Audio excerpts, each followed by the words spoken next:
Wasak na, wala na siyang bubong. At pagpasok sa loob, itong tumambad sa amin. Isang malaking gusali na unti-unti na nilalamon ng kalikasan.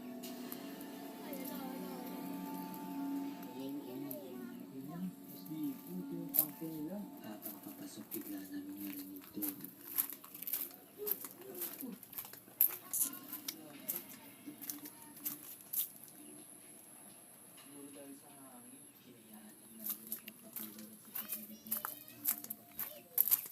Ayun boy oh, manok.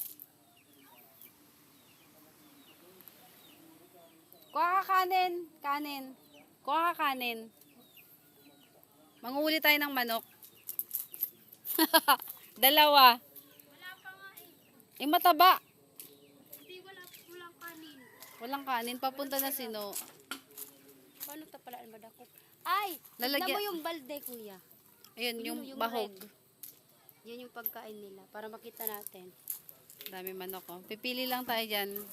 Tapos, ano, kahit konti.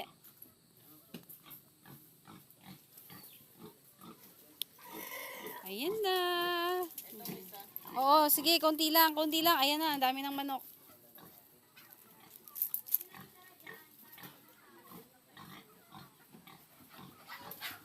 Manguhuli kami ng manok.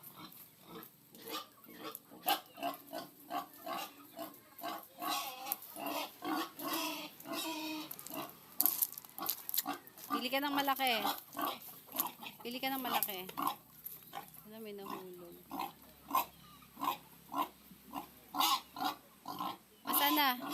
Asa na yung... Walang kanin? Dapat may kanin. Hindi kami ng manok dito.